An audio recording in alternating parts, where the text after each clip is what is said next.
Hello and welcome to our program on Qualified Opportunity Zone Funds.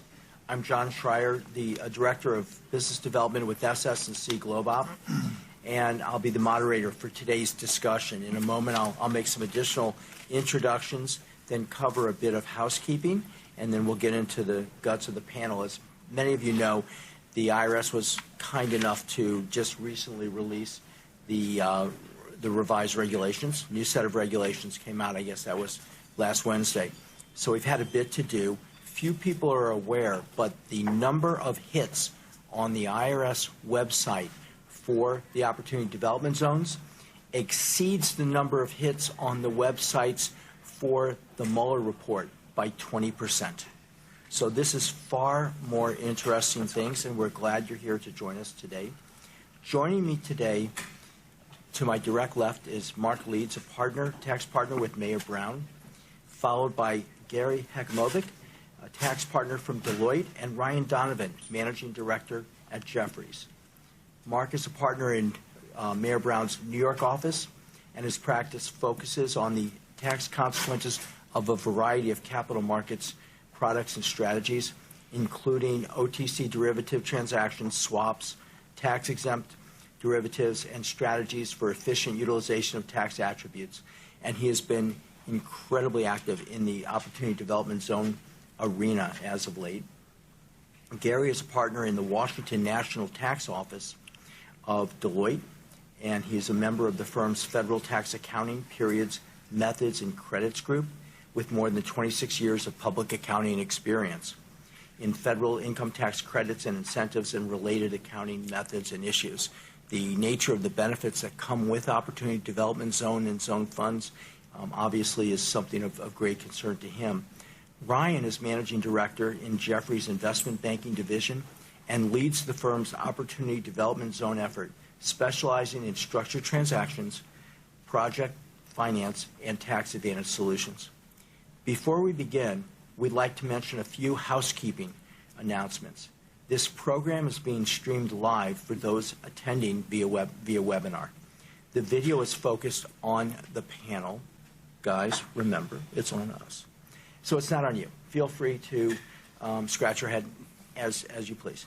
For those, second, regarding CLE, we will be providing an alphanumeric code in the middle of the presentation. In order to receive the CLE credits, you'll need to record that code on the virtual sign-in sheet that you prepared when you first logged in, and that was emailed to you with the instructions.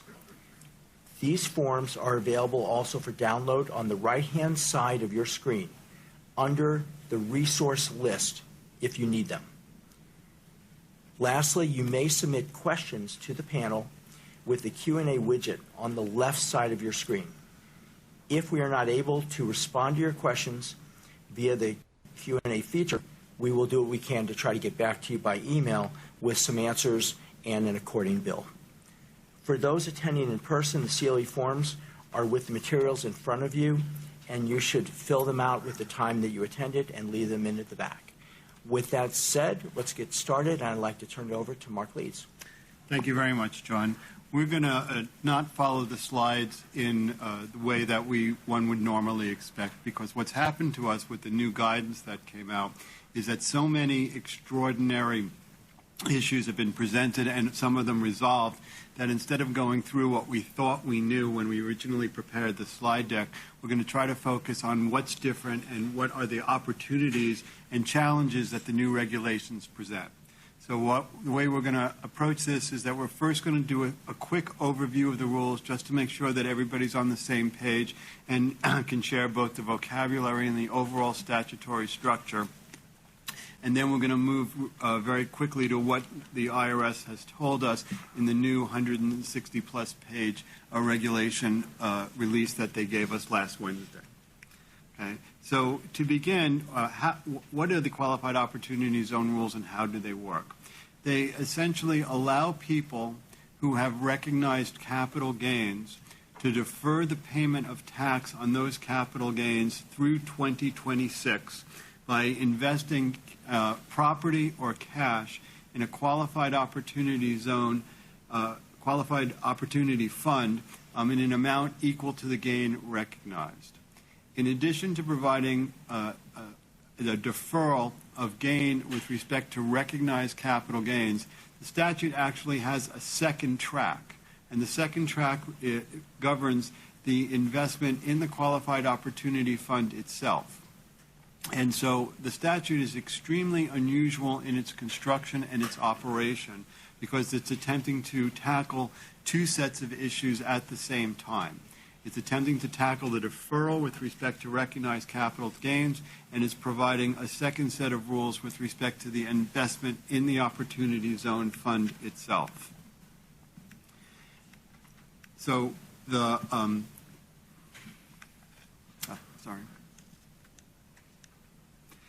so this slide sort of provides an overview of the two tracks. If you recognize capital gains, in this case we started with 2018, and you hold the investment open for 5 years, 10% of the gain is completely excused from tax. If you hold the investment open for another 2 years, another 5% of the original gain is exempted from tax. And then, regardless of what else has happened, whether the investment is still open, in 2026 you will pay tax on the deferred capital gains. Using our example, though, you would only end up paying tax on 85% of the gain that's originally recognized. The same type of deferral and opportunity applies with respect to the investment in the Qualified Opportunity Fund itself. First, when you make the contribution, that contribution is given a basis of 0. You hold that investment open for at least 5 years, your basis steps up by 10% of the amount contributed.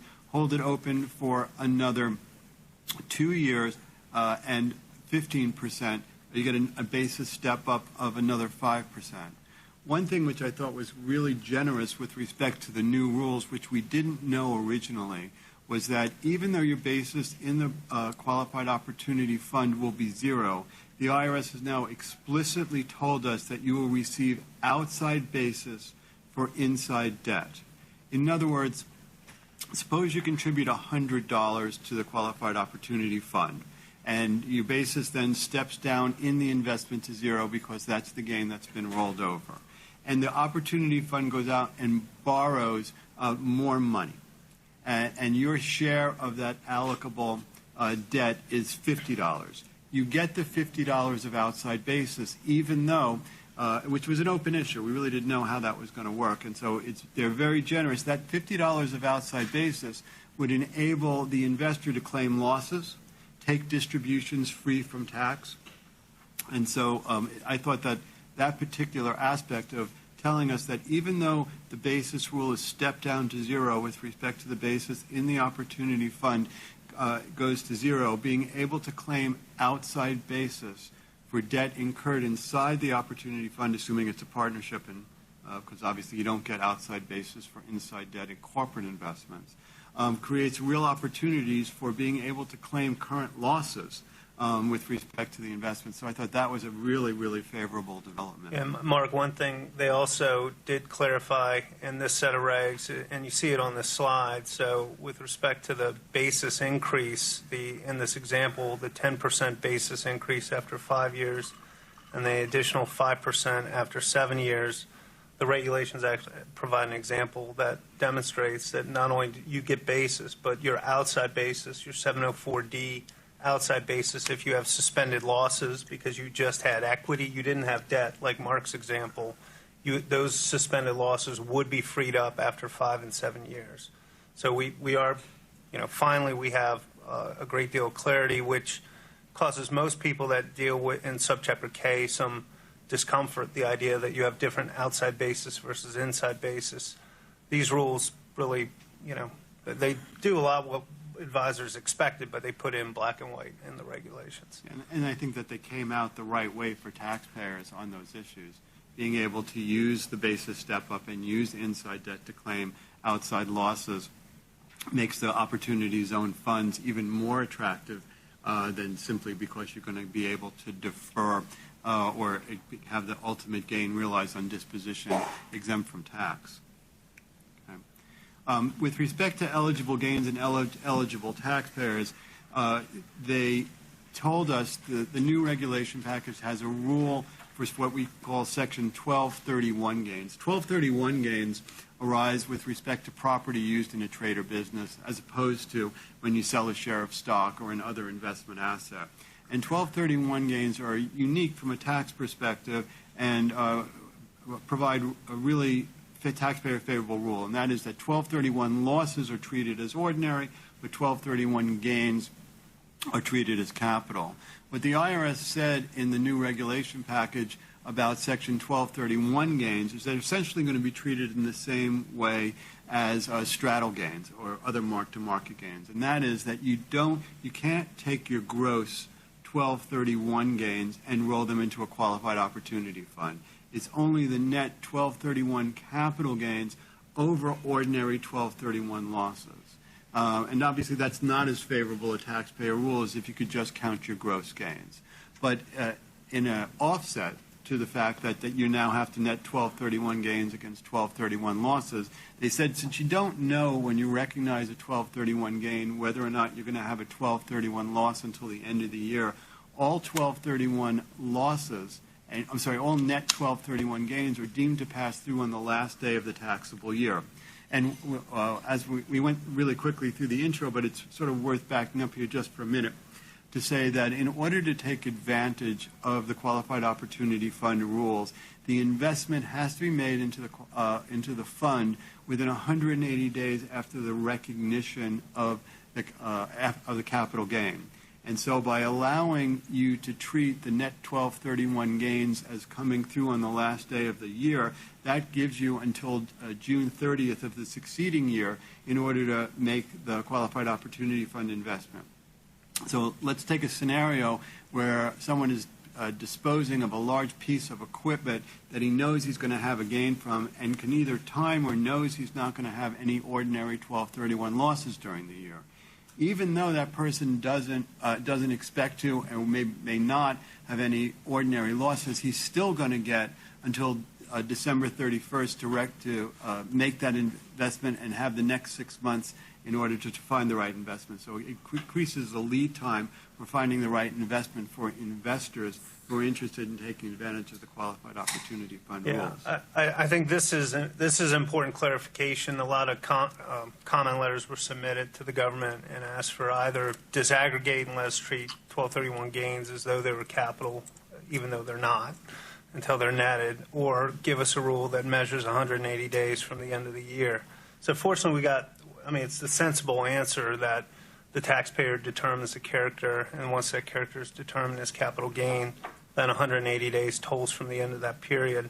What's important for this, the fact that these regs came out now is this allows the harvesting of net 1231 gains from 2018. You have until June, I think it's 27th, to roll over that money and make an investment into a Qualified Opportunity Fund. Even if you extended you'd have to have an extended tax return, but we have many taxpayers that extended their tax returns, individual investors, and they have the ability of deferring additional gains. One other point I'd like to make on this 1231 item, the regs are, you determine capital gain with netting losses and loss carry forwards at the individual, investor level. You don't do it at a partnership level. What's not clear, the way the regs are designed, they talk in terms of the taxpayer netting the gains. So I think it's somewhat of an open question. I don't know if they intended to allow a partnership that holds K1s from other partnerships to do a netting of 1231 gains, or whether they really meant at the individual investor level. And that's not clear because the regs use the term taxpayer. Taxpayer is defined as a partnership or an individual or a corporation. So I think there's some lack of clarity there in the regs. We've already had this rule about the netting for 1256 contracts and straddles, and I don't think it makes sense for us to spend more time. Essentially, it works the same way as we just went through on the 1231 contracts. Our next topic is Qualified Opportunity Funds and eligible investments. We got some really good news on a Qualified Opportunity Fund has to have 90% of its assets invested in qualified property on each testing date. The first testing date is 6 months from the date of formation. Second testing dates, second and all subsequent testing dates are the midpoint of the year and the end of the year. So if you're using a calendar year qualified opportunity fund, it would be June 30th and December 31st in all subsequent years. The drafters of the regulations, our second set of regulations, understood that it takes time to deploy capital. And so they said that in each testing period, capital contributed during that period can be excluded from the calculation. And so as fresh capital comes into a qualified opportunity fund, you don't have to worry about putting it to work as quickly as you would if the rules were mechanically applied. The IRS did give us some really welcome relief here by allowing you to exclude capital contributed during each testing period from both the numerator and the denominator of that 90% test. And so that means that you can, if you're doing rolling closings on a qualified opportunity fund, that you don't have to worry about putting the capital to work right away. You can exclude it from the 90% test. Yeah, and I think that a lot of commentators had asked for a 31-month working capital safe harbor at the QOF level. It currently existed in the first set of proposed regs at the QOZB level, where you could just have a plan. It didn't matter that you had a lot of gain, tax-deferred gain sitting in cash that was going to get deployed.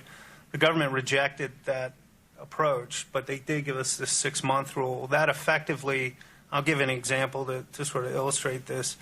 If you form a QOF, let's say July 15, 2019, rollover tax-deferred gain, you put it into the QOF, that the first testing period as a calendar year QOF would be 12/31. When you get to 12/31 of that first year, under the exemption Mark was talking about, you just don't count the cash. You're just deemed essentially to satisfy the 90% test. You don't count the cash as bad cash. You just don't count it. So what that means is if you put the money in the QOF and it sits there after you form it July 15th, when you get to the first testing date, 12/31, you pass. You wait till the next testing date, which would be June 30th of the next year, and on that date, you have to roll over the cash. So you can effectively get almost a 12-month period to sit on the cash. That did not exist before these regs, so that is very helpful. Yeah, I think it's also worth noting that it's not like you have free reign during that period, though, because they required, in order to not count the cash against the 90% test, that cash has to either sit in cash, sit in demand deposits, or sit in debt instruments that have a duration of 18 months or less. So it's not like the ability to defer counting it against the 90% test allows you to go out and speculate on financial assets during that period. In order to take advantage of the safe harbor and exclude the cash from the calculation, it has to either be sitting in cash or sitting in really short-term debt instruments.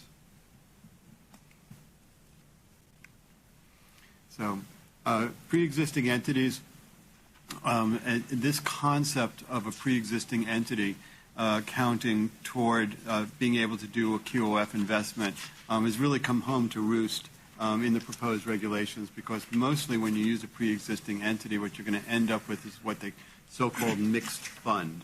And a mixed fund is an entity, not all of the assets of which or not all of the interests in which are qualified under the QOF rules. And so if you're going to be using an existing entity with property that's either not located within the qualified opportunity fund or not acquired by purchase, what's going to happen is that a significant portion or some portion of the entity won't be generating QOF benefits. And so we're going to spend a fair amount of time talking about the limitations here and what a new phrase in this space that the IRS has given us, which is referred to as inclusion events. Events which cause you to be treated as disposing of a portion of your interest inside a qualified opportunity fund, which causes a loss of benefits and or current income. So the 90%, as we mentioned, the 90% test requires you to, when it applies, requires you to be invested in qualified opportunity zone property. And there are three interests which qualify: stock of a corporation acquired by purchase, partnership interests acquired through purchase and tangible property. One of the things I thought which was so interesting about the second reg package that we got was the amount, the IRS made it clear, I'll be candid, it wasn't clear to me initially that you can contribute property to a qualified opportunity fund and have that property contribution qualify as a good contribution, which will create a good interest. But the rules around this, one, are phenomenally complex, and secondly, are of really limited utility because of your inability to contribute property to a qualified opportunity zone partnership or qualified opportunity zone business, which is either the partnership or corporation. Since those interests have to be acquired by purchase, suppose you were to contribute property into a qualified opportunity fund and then tried to get it downstreamed into a qualified opportunity zone business. You can't do it. Property would have to sit at the level of the qualified opportunity fund, and then a series of special rules kick in. The rules that kick in on non-qualified contributions, as I mentioned, are complex, but essentially they limit the amount of the contribution to the original basis or the lesser of the original basis in the property contributed or the fair market value of the interest received. So let's take an example where you have a piece, let's say it's a parcel of real estate, a building, with a fair market value of 100 and a basis of 60. And you contribute that to the qualified opportunity fund. You've immediately created a mixed fund. And the reason why you did it is because the qualifying portion of that contribution is going to be limited to 60, your adjusted basis. The $40 of interest that are received from the fund in exchange for the appreciation on the property are not treated as a good interest. And so while you can always, the converse would have been a real great benefit because it would have allowed you to monetize unrealized appreciation into a qualified opportunity fund. But the way that the rules were written, you can't get that unrealized appreciation into the fund as a good interest. And so with that, then you end up in the anomalous situation of having been able to avoid the gain and yet not be eligible for any of the benefits.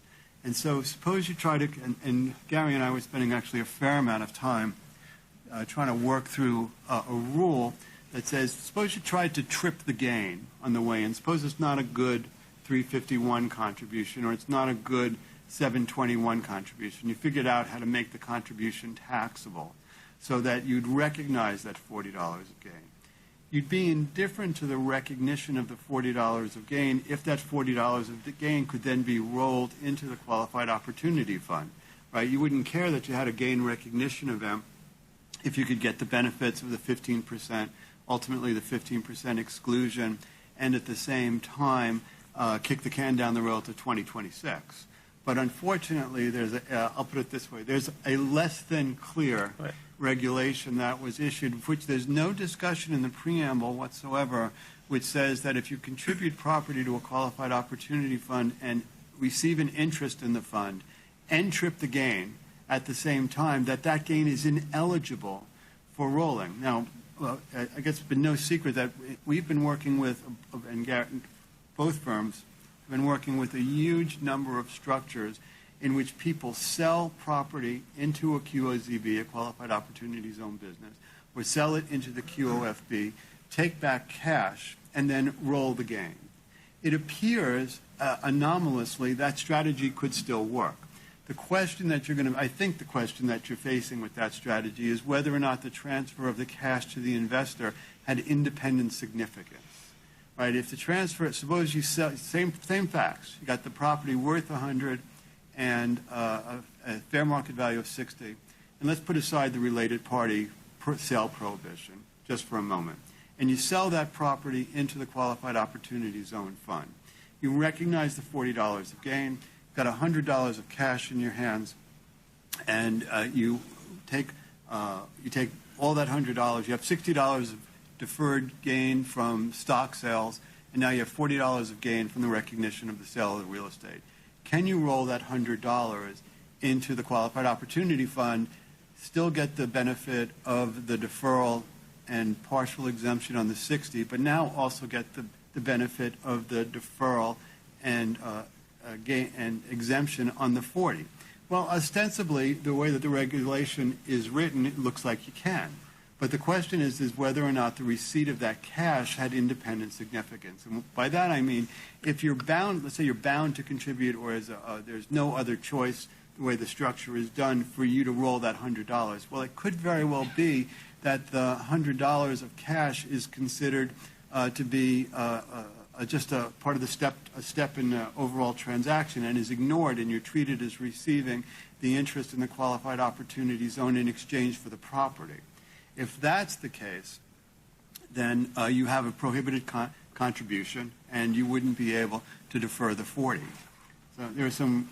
Yeah, I would say that this is an area that I think is going to warrant a lot of review, because at least what we've seen in our practice is a lot of on real estate projects, you would have a land developer who's titled the property, kind of has it ready, and they'll enter into an arrangement with a fund. The fund will raise capital to purchase the land. So you're locking in the economic benefit of the gain. And from the investor's standpoint, the developer's standpoint, selling the land, that there's economic significance. They're cashing out on the appreciation of the land.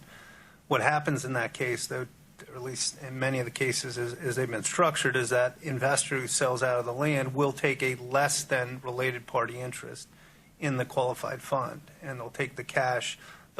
They expect that they can elect to defer the gain, and just having spent a little time going through the rules, it's not clear to me yet that rule shuts that down. But this is an area that probably warrants some further analysis, and something I think we'll have an answer to shortly, because that's a very common structure that we saw. And I suspect the way the rule is written, it was getting at the fact that they were acknowledging you could take built-in gain property and contribute it to the QOF, as opposed to at the QOZB level having a sale. I threw a slide in here, Mark, to cover some of the areas that are more difficult to deal with when you've got a commingled fund as opposed to just a single investor or a single property fund. And there are a number of the rules that are specifically geared towards tracking the investors that are coming in, the time that they're holding their interest, how recent they had triggered their own gains, and what is happening inside the zone as well as inside the fund. Tracking those things on a spreadsheet isn't going to make a lot of sense, and very quickly gets way too complicated. So one of the things to be thinking about is what structure you're going to use in order to keep track of each of those different things, each of those different items as you go through the life of the fund itself, because everybody's holding period may be a bit different. Everybody's, the extent to which they are tied into the underlying transactions of the fund will be different as well. So it's something I know that we've had to re-gear our systems to be able to track and to automate. It's a little more difficult to do that if you're just trying to put that together on Excel. I've given it my own try, and it didn't come out good. Next, we're going to cover the Opportunity Zone business requirements. The regulations, I'm going to say, correct me if you think I'm wrong here, Gary, but about 20% to 25% of the regulations address when you're going to be considered to have a qualified opportunity zone business, which is a requirement for the underlying assets to be used in a trade, an active conduct of a trade or business. I guess the first thing, starting from the top, which struck me as incredibly good news, is that they did not adopt the active business requirements similar to what's in the spin-off rules, right, which requires that the business be conducted on a robust basis and always would exclude net leasing. What they did do, it seemed like they drew the line much lower. They've told us that the holding of land for investment in a qualified opportunity zone is not a trade or business. But they, and it seems like that's where, like your view, it seems like that's where they drew the line, right? They did not say that net leasing is not a trade or business, not an active trade or business. And so I think a lot of people were wondering, whether or not you could do triple net leasing inside an opportunity zone and treat that as the conduct of an active trade or business. And it appears, based on the guidance that we got, that it looks like you would be able to do triple net leases inside an opportunity zone and treat that as the conduct of an active trade or business. Well, yeah, on that point, this is a little bizarre, and the reg itself actually reserves on the definition under the general rule of what is an active conduct of a trade or business, but then it goes on and provides specificity with respect to real estate, and it says that the ownership and operation of real estate, including leasing, is, for this purpose, treated the active conduct of a trade or business, but only for this purpose. So that's good. So that blows away any notion that, per se, passive rental income for some reason isn't the active conduct of a trade or business. So that's all good, and you read the preamble and you get all excited about that, and then out of nowhere they also put in, under this provision where they reserved for the general rule, they put in a language, and it says literally merely the entering into a triple net lease with respect to real property owned by the taxpayer is not the active conduct of a trade or business. Now, I personally have a hard time reconciling the two. There's a whole body of law on this, and I'm disappointed with the notion that a triple net lease doesn't qualify. Presumably, what they're trying to get to, there's a bunch of IRS notices on the active conduct of a trade or business for go zone bonus depreciation, and in those rulings, they went through triple net leases, and they required the manager of that property have some material. It's not like a 469 material participation, so get that out of your head. It was like really low bar stuff. If they were doing, somehow they were involved in the management of the property, they would meet enough of a threshold to have a meaningful, I think it uses the term meaningful participation in the property. It's likely that's what the government's trying to get here. So you'll read and you'll hear on web class, like triple net leases don't qualify, just warning. That's not necessarily the case. You can have a triple net lease. You have to have some meaningful participation. The government reserved on this general rule, so just be careful of doing like a bare triple net lease. This is still an area that they did reserve the general rule in the regs, but generally favorable in there. There's no longer a concern that the leasing of real estate and operation of real estate isn't an active conduct of a trade or business. Probably the bigger deal on this slide as far as a qualified opportunity zone business, and this is probably the headline of the regulation, is the requirement to have 50% of your gross income from the active conduct of a trade or business in the zone. Now, for real estate, that's easy once holding and leasing real estate is qualified active low income or qualified active trade or business because it's in the zone. You can't move the property out of the zone. You're generating your revenue, your gross income from within the zone. There was a lot of interest and at the public hearing there was a lot of speakers that were really pressing the government to open this provision up to operating businesses. And the concern for operating businesses, it's hard. If you had a real sourcing rule, it'd be hard to source 50% of your gross income from the conduct of your trade or business within the zone when you're earning revenues from licensing, intangibles, sales of property, what have you, services performed outside the zone. These regs provided, and I'm glad to say they adopted at least a portion of some comments written by one of Deloitte's clients, a very favorable set of safe harbors that make it extremely easy to meet the 50% gross income requirement. It's essentially a services performed test. You look at the employees and independent contractors, if on the basis of their hours and hours or their compensation, if they're performing services in the zone essentially to generate as far as hours and labor, and you have that nexus with respect to your employees, then you meet the requirements without regard to where you earn your income.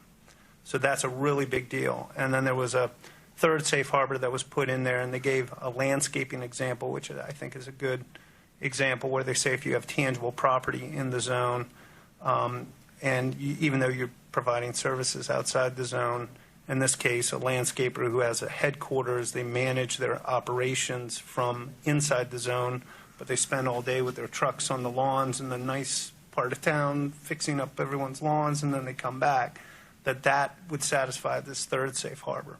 So when you step back and you look at these regs, to me, one of the probably the biggest takeaway, and I think we're finally going to see like a whole new realm of funds that are going to be formed for operating businesses, for venture capital, private equity, because the lid is off on the types of qualified businesses that could either re-domicile or domicile within a zone and meet these requirements. They're very easy to meet.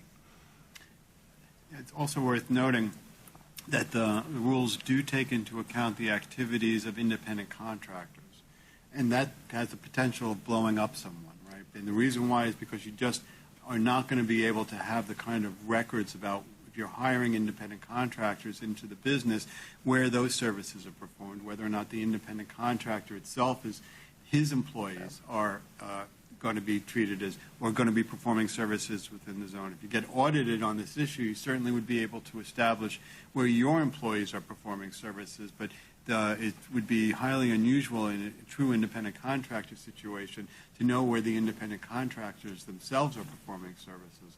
And burden of proof on that's on the taxpayer, and you've got a significant amount of independent contractors working for the business.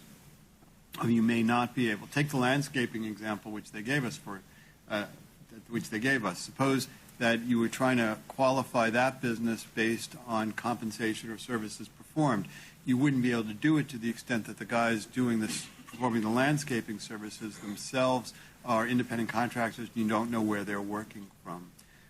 But I do agree that that was a phenomenal rule to say if a substantial portion of the tangible property for the business is located within the opportunity zone and the managerial function is performed within the opportunity zone, that even if you can't prove satisfaction with either the revenue or the employee and independent contractor hours test, the 50%, that you could treat the business as being operated within the opportunity zone. Right. I wish they would adopt the exact language that we wrote, but they didn't. They adopted a different standard, but effectively the same. So I do think most people are going to be happy with the progress made here because, frankly, most of the commentators asked the government to read the statute in a way that didn't make any sense, to just read away the 50% gross income safe harbor, and the government wasn't going to do that, and they rejected that in the comment letter, and then they adopted a sensible safe harbor. So they may revisit it. Yeah. There's been a lot of interest in marrying the opportunity zone to the cannabis business. And in one particular instance here, they really put a sort of a stake through the heart. We know from statements that people at the IRS made that they consider cannabis to be one of the prohibited sin businesses, even though cannabis is not on the sin list. Their thinking, at least as expressed orally, has been we don't need cannabis on the sin business. Cannabis is illegal, and therefore, even though it may be permitted under the laws of the state, then it can never constitute a good business for QOZB purposes. They did come out along that line. You could tell that what they were thinking, because they said that no agricultural activity inside a QOZB is going to be treated as a qualified business, regardless of the amount of activity that's done around the agriculture business. And so it appears that was attempting to put a death knell inside hydroponic and other businesses in which marijuana would be, I guess, cultivated. Well, we've talked about the 50% gross income test. I think that it's probably worth talking a little bit about the 31-month rule, and that is that, as Gary alluded to earlier, it's going to be highly unusual to actually conduct a qualified opportunity zone business in the Qualified Opportunity Fund. And one of the reasons, and as a result, you're going to end up in virtually all cases using what we refer to as a two-tier structure, where the fund is a passive vehicle that collects investor contributions, and the QOZB, or the Qualified Opportunity Zone business, will be a lower-tier entity that actually conducts the activities inside the Opportunity Zone Fund. One of the reasons why you're virtually always going to find yourself in the two-tier structure is because of the very generous rules that are provided only for QOZBs with respect to working capital. And as we mentioned, 90% of the assets of the Qualified Opportunity Fund have to be invested in Qualified Opportunity Zone property when the testing dates kick in. The rules at the QOZB, though, are much more liberal. And that is the IRS gave us a 31-month safe harbor to put that money to work. In the original set of regulations, they told us that in order to take advantage of the 31-month rule, you had to have a plan to acquire tangible assets within the Qualified Opportunity Zone within that 30-month period. The second set of regulations expand this in several ways that make it even more useful safe harbor. The first thing they do is they make it clear that the written plan that's required doesn't just apply to the acquisition of tangible assets. It applies to the starting of a business inside the opportunity zone. So even if the vast majority of the plan and the money expended isn't on hard assets that relate to or tangible assets that relate to the Qualified Opportunity Zone business, that plan is going to still be a good plan for the 31 months. Second thing that they said, which was really, really favorable, is that if you're doing serial capital raises, that 31-month is computed afresh for each time you do a separate capital raise. So if you do a second raise 6 months after, the 31 months starts fresh for the amount of capital raised in the second raise. And thirdly, what they said is that if the 31 months ends up being extended because of permit or other governmental delays, that the 31 months you can tack on the period of the delay without fear of violating the 31-month rule. And so if you have a legitimate plan, in effect, to build a building or to create a business as a result, but you're held up by permitting delays or other inability to get the deal done because of governmental regulation, you'll end up with a lot more than the 31 months. Yeah, I think this was a big deal. I've used the term a rolling 31-month working capital safe harbor, and that I think that was the literal language of the regs last time. But we got a lot of pushback by certain counsel that we were somehow misreading the word receipt for the 31-month working capital safe harbor. So, there was some concern about that. These regs make it crystal clear by way of an example that the 31-month working capital safe harbor is a rolling 31-month working capital safe harbor. Now, I do caution our clients, because you can think about it, 31 months, 31 months, 31 months. I mean, you could keep rolling your money and never finish a project. So I'm always concerned that there is a backstop where you have to be engaged in the active conduct of a trade or business. And that is where I believe the government, when they reserved in the regulations, the general definition tax credit regulations, there's a 60-month period, a 5-year period, before you have to be generating revenue from the active conduct of a trade or business. So in the absence of guidance, we've been telling clients that, sure, you can roll the 31-month working capital safe harbor, but you should have a plan for your project, maybe hold it in certain phases that you can get done within 5 years.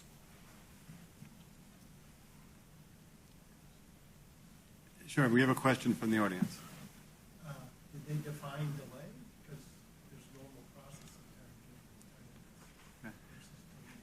process. The question we got from the audience was any guidance offered as to when a delay will exist? In other words, normally you can expect a certain amount of time for a governmental agency to consider your request.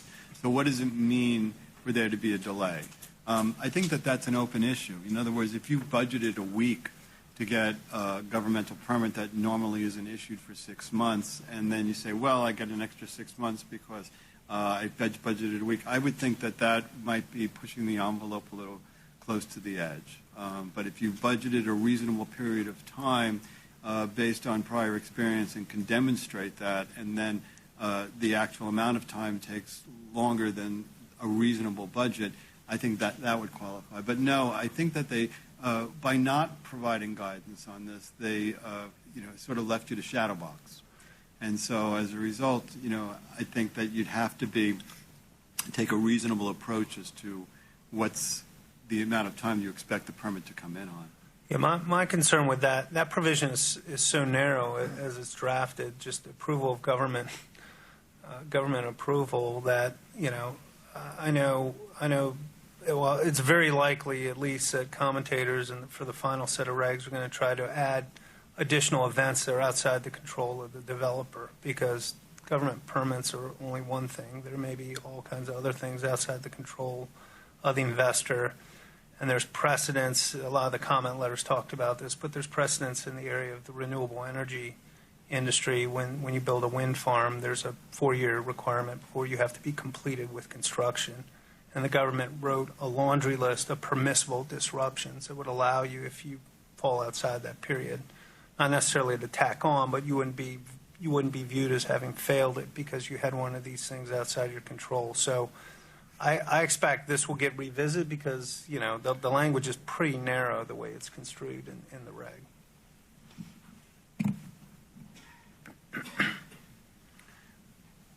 We've talked a little bit about the difference between conducting the business directly in the Opportunity Zone Fund versus having the Opportunity Zone Fund conduct the business directly in or indirectly through a QOZB.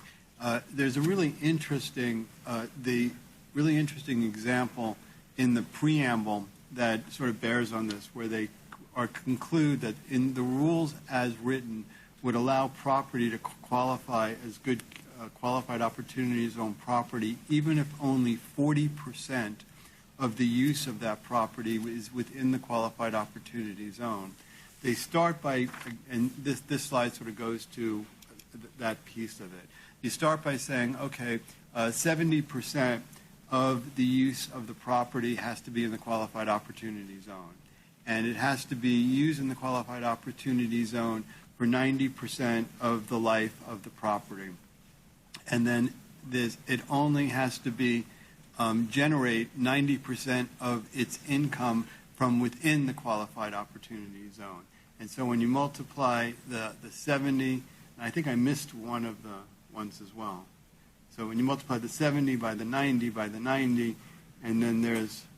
Well, yeah, I did this math when I looked at the regulation. They flagged this issue that if you apply this, if you take 90% of the assets put in a qualified fund and you put in the QOZB, so you can do whatever you want with the 10%.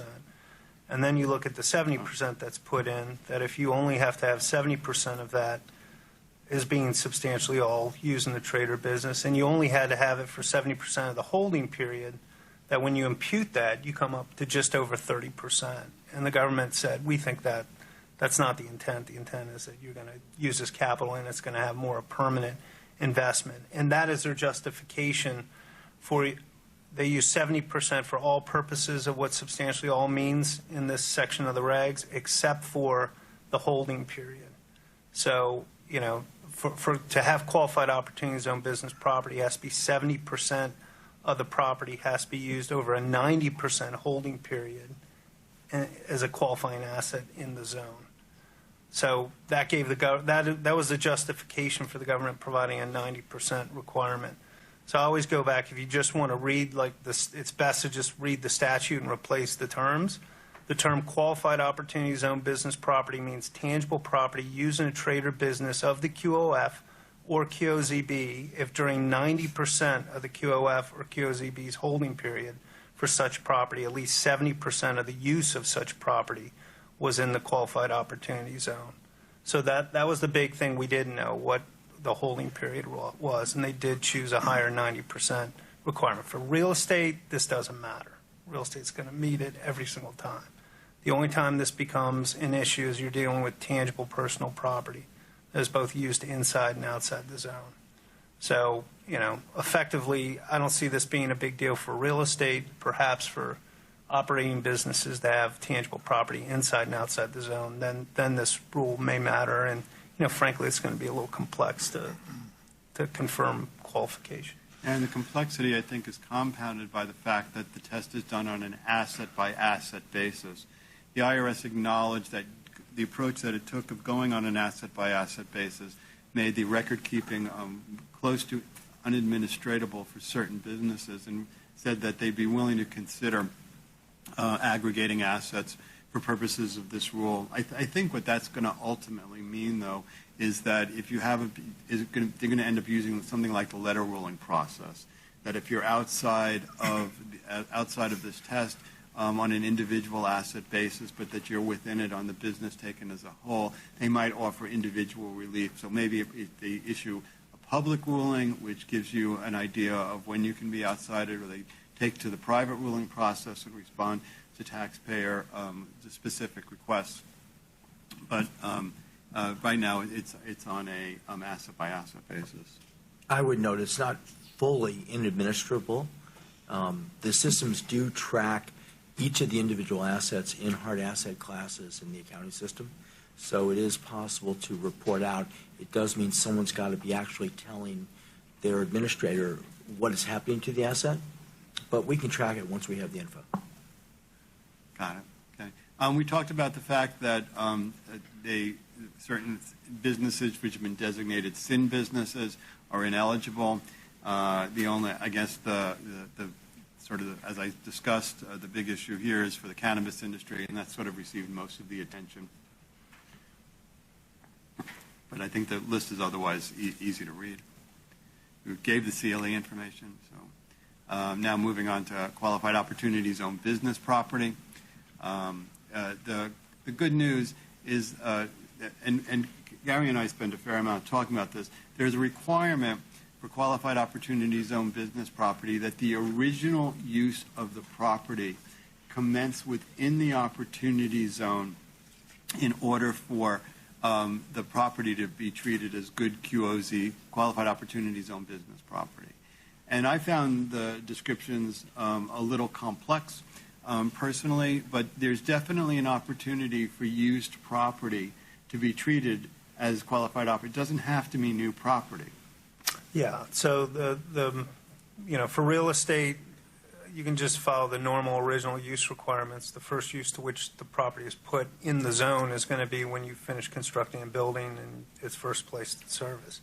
If someone else used the building in the zone, that's not going to meet the original use requirement. You're going to have to substantially improve the property, and the regs make that clear. I think everyone expected that. What wasn't so clear was how you treat tangible personal property.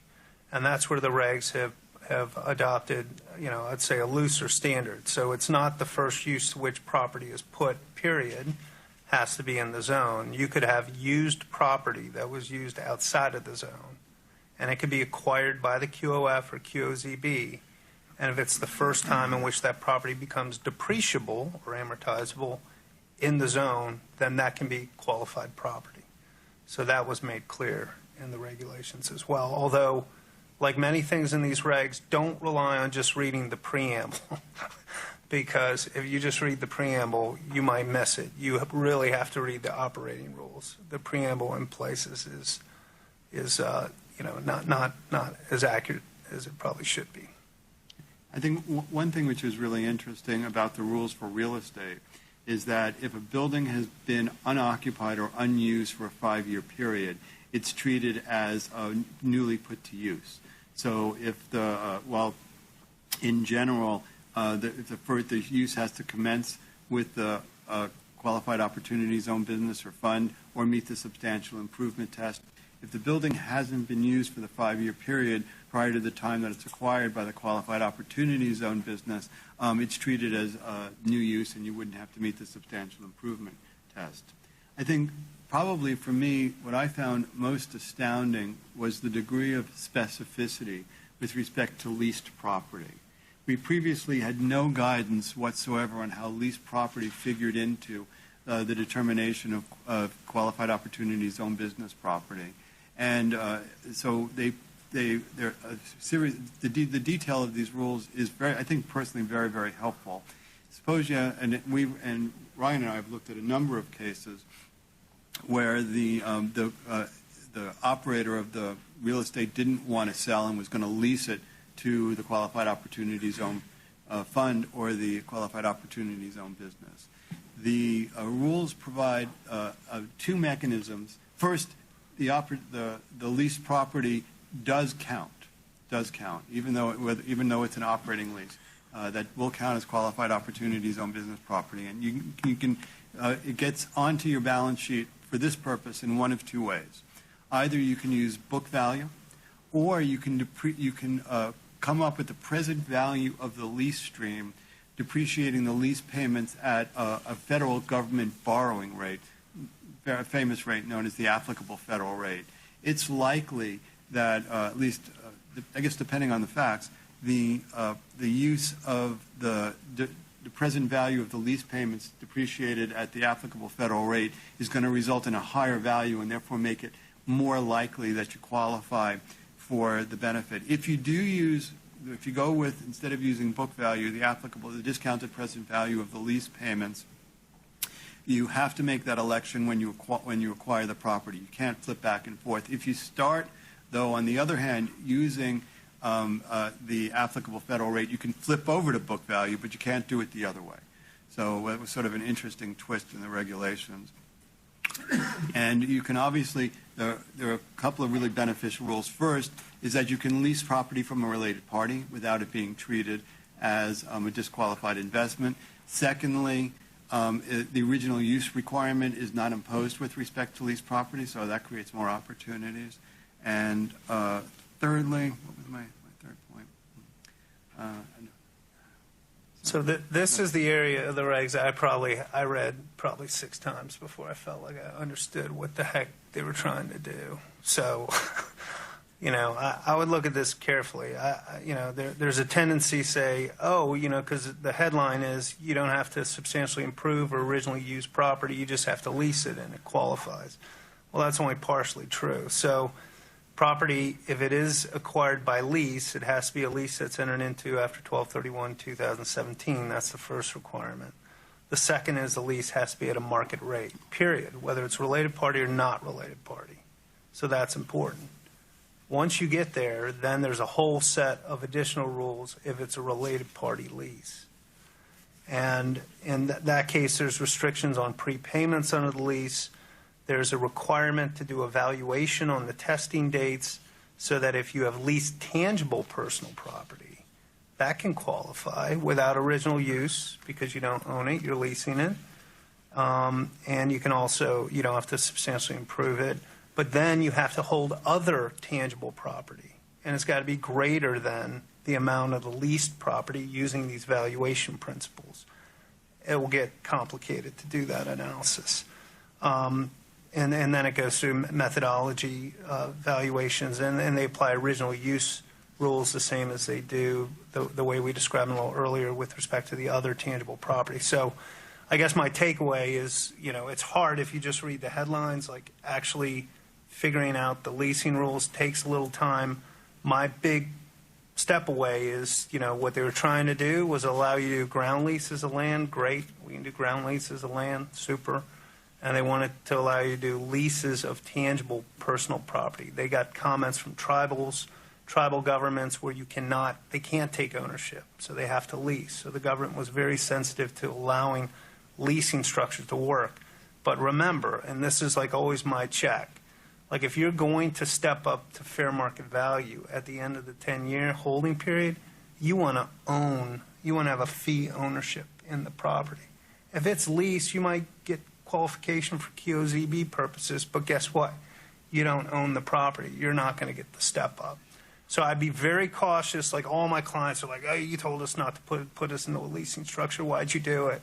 And then once you read through these rules, if you can contribute the land, let's say even if you own the land, contribute it to the QOZB, spend 2 1/3 times the cost, put a new building on it, guess what? All of that's protected. If I leased it, I'd be out of luck with respect to the appreciation after the original contribution. I'd be out of luck for that. Yeah, so this is an area that I would study what you've done so far and spend a little time before you just assume leasing is a better option here. Yeah, and to bring that point home, the rules provide that if there's a plan or intention of allowing the qualified opportunity zone business or the fund to purchase the property at anything other than the fair market value of the property on the day that the purchase option becomes exercisable, that the lease will not qualify as good property and you'll disqualify the entire structure. So even if you entered into a provision that used a reasonable estimate of the future fair market value, you would disqualify the lease. The lease, if you're going to go with a leasing structure, the lease has to provide that the purchase price of the property is the fair market value on the day of the exercise of the purchase. And so as Gary points out, what that means is that you'll never be able, not never be able, but it makes it even much more difficult to get the property under the benefits of the exclusion for the 10-year exclusion.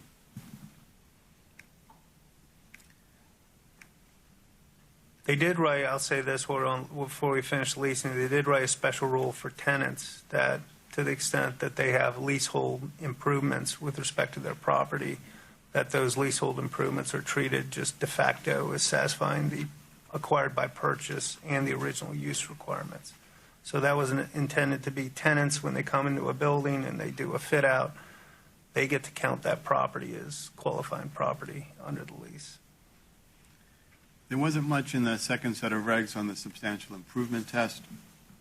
And so the way that this works is that if you can't qualify with original acquisition or first use inside the opportunity zone, as long as you make capital improvements to the property that are at least equal to the amount paid for the property, that it'll satisfy the substantial improvement test, even if it can't satisfy the original use test. They did make clear that capital improvements to property are each treated as toward this, that they don't end up being integrated with the underlying property itself.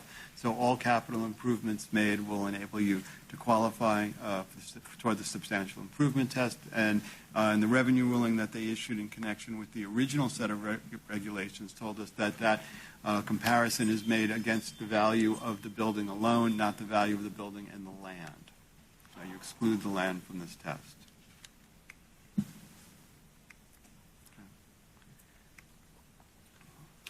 We talked about earlier that the gain has to be recognized within 180 days of the date of the investment into the Qualified Opportunity Fund. We also talked about that the 1231 gains are now deemed to be recognized on the last day of the taxable year. The special partnership rules were untouched, and that is that partnership gains, that follows the general rule for tax, that all gains are deemed to pass through on the last day of the year. There was nothing done with the 10-year rule, so we'll leave that. There were a lot of new guidance with respect to disposition of the business, disposition of the investment.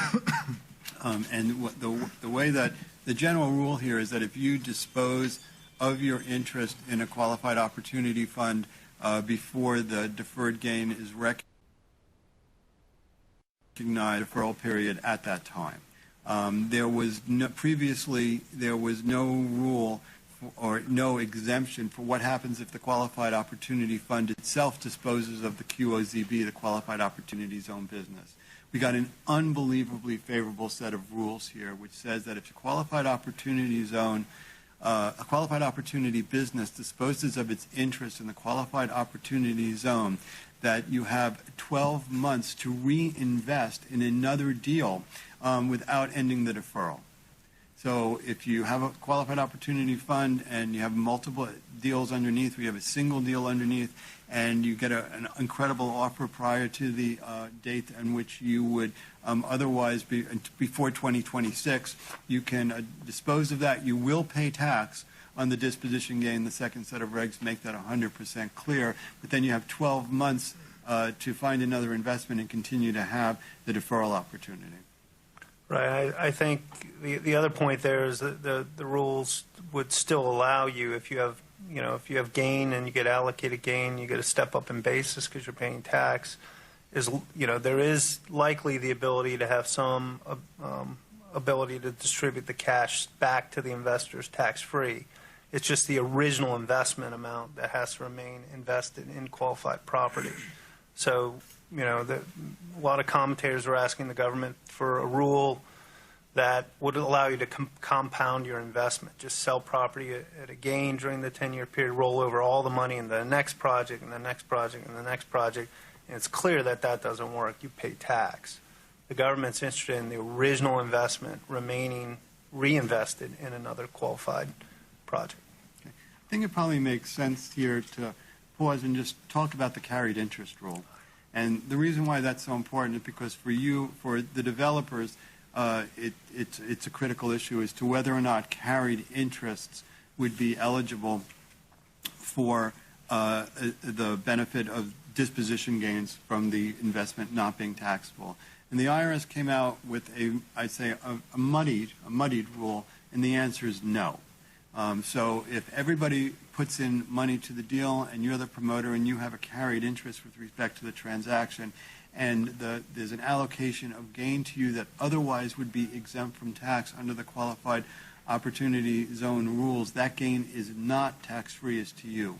And the way that it's written is that if you're receiving allocations of the carry during the life of the transaction, and leaving those amounts in so that your capital account is growing relative to the capital account of the other investors, you don't get credit for that. The rules take a snapshot of the carry at the date of the inception of the transaction, and even if your capital account is growing so that the amount, let's say you start with let's make it easy. Start with the capital account is 0. The investors get 100, maybe they get a hurdle, and then you start sharing in income. But you don't take any distributions, so that by the time the underlying property is sold, your capital account is 20% of the capital account of the investors. Property gets sold, you get allocated your 20%.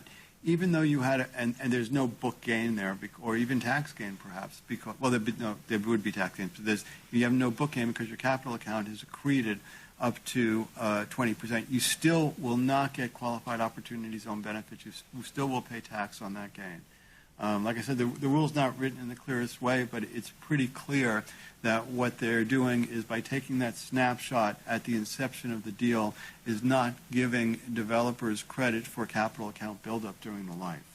Yeah, so this was disappointing to me because I know we definitely had investors that, because the language says any capital or profits interest in a QOF is a good investment. So we definitely had taxpayers that were looking to roll over capital gains and then make an investment for a carry as well as a capital interest in the QOF.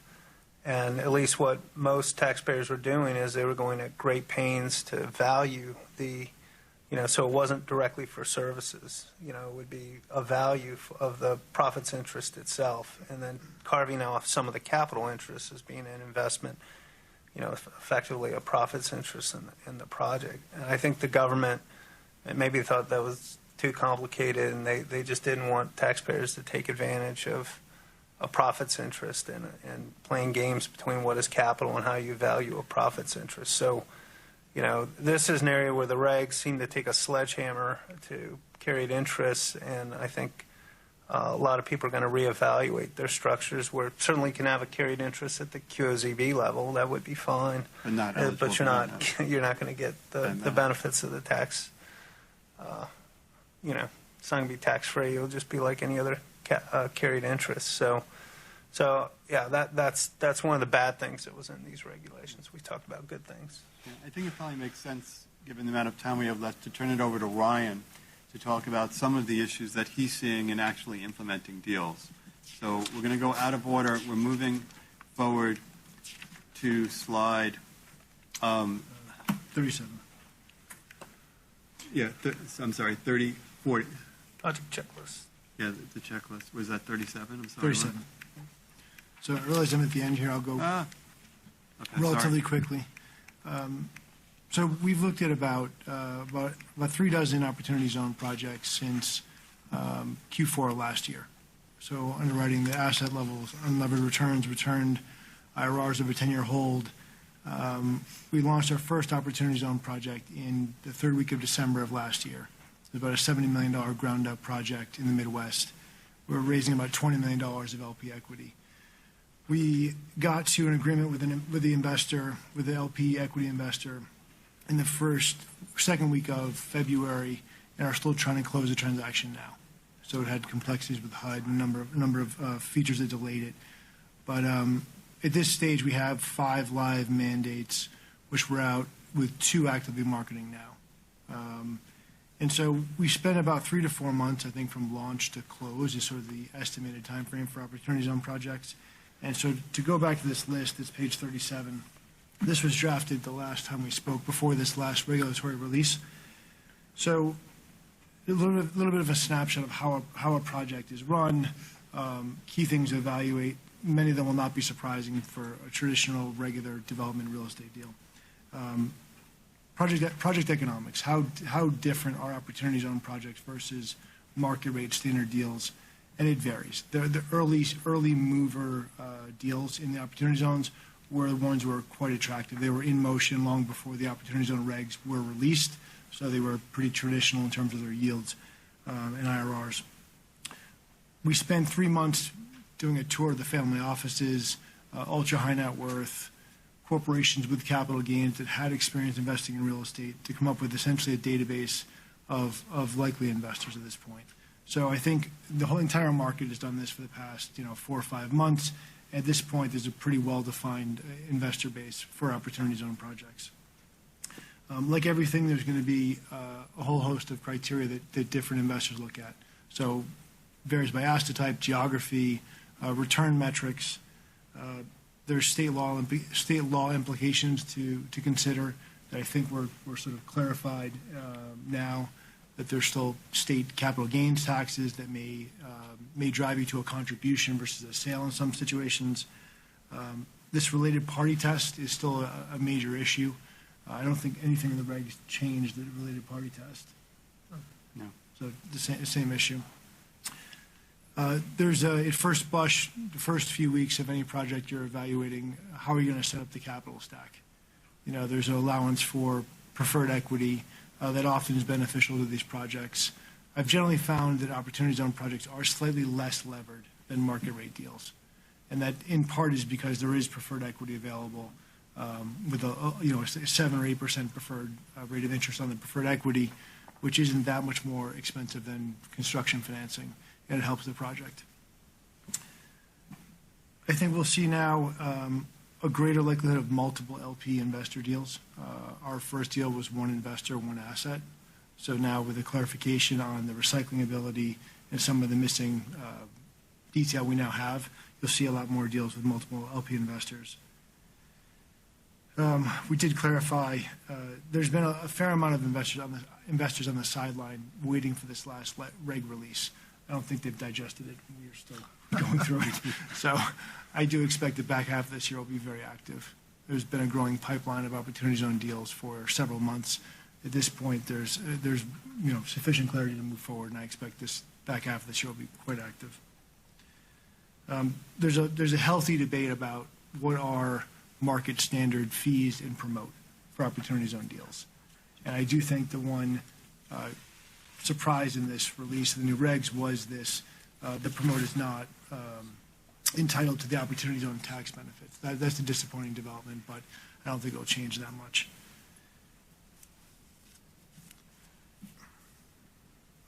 Just 3 things I was going to comment on that I thought were the biggest positives of this new release from a functional perspective. One, the ability to contribute land versus just a sale. We've had a number of deals, Mark's talked about it, Gary's talked about it, where a historical landowner wants to contribute the land, and because of various reasons, it makes more sense to contribute versus a sale. That clarity is beneficial. Second, the most common question we get is, can we refinance? After 3 years after the project stabilized, can I add more debt up to a conventional 70% LTV if we're doing 60-40 at the time of initial funding? And that seems to be clear that those debt proceeds will not trigger a tax event. And then third, the timing relief.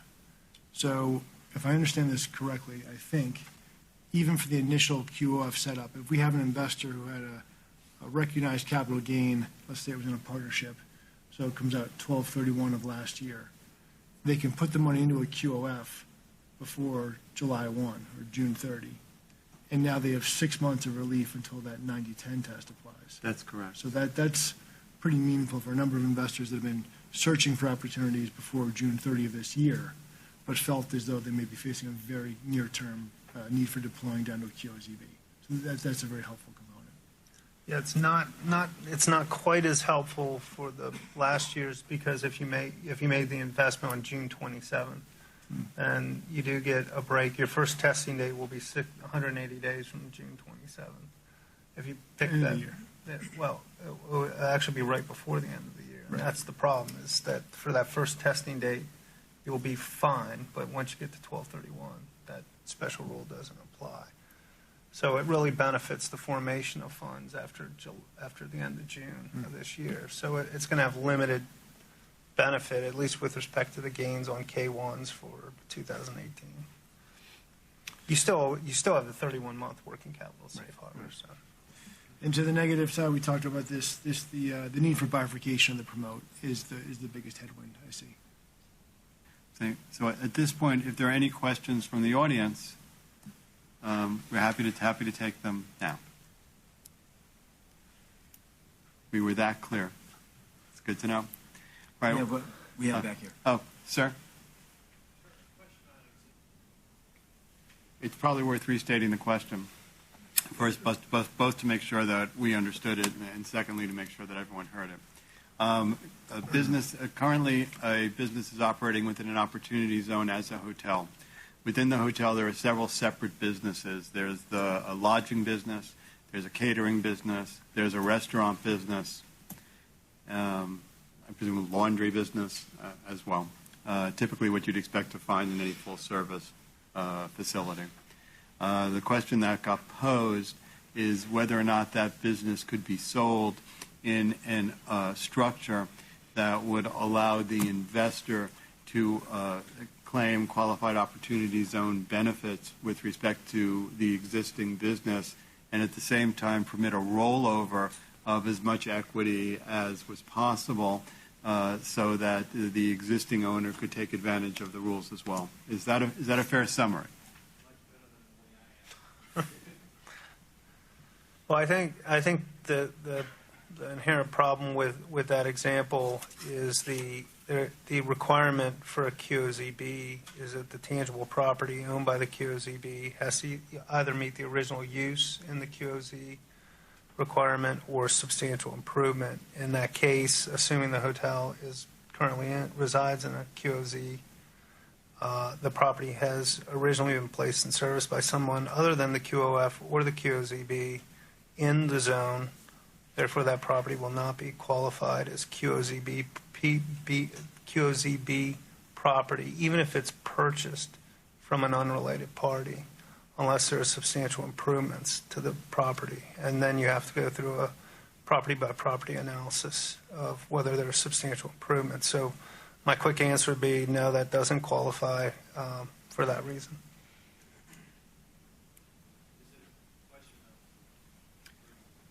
Yeah. So the additional question is: suppose in this particular instance that the underlying real estate has a value of, let's say, 5 to 10 times the value of the operating business itself, and then the improvement to the operating business doubles the amount attributable to the operating business. Would that satisfy the substantial improvement test? And the answer there is yes. That would certainly satisfy the substantial improvement test. What I would suggest in any transaction of that ilk where the values are so disproportionate is that you get an independent appraisal of the underlying land to support what you're doing. But the revenue ruling that the IRS issued in connection with the first set of regulations does support the conclusion that that transaction would work. To be honest, hearing it, your facts are a little unusual, right? I'm sure that there is some lakefront, beachfront, or other property where the land is so disproportionate to the value of the operating business that's located on top of it, it would work. But you can see that on an audit spectrum that could raise an eyebrow. And so it would certainly be worth, when you're looking at that type of structure, to maybe have an appraisal or more than one appraisal, right, as to the value of the real estate, right? Whether or not you're using any one of the three normal methods: discounted cash flow, arm's length sale basis. So it certainly is doable, but you'd want to proceed with caution in a deal like that. Well, you have been an incredibly patient audience to sit through close to 90 minutes of technical discussion on the Qualified Opportunity Fund, second set of regulations and overview. And we're very grateful for your attention.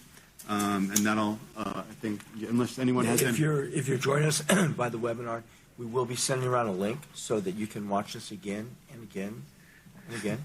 And if you're here in person, please join us for a cocktail reception immediately following, right back over that direction. Thank you. Thank you. Thank you.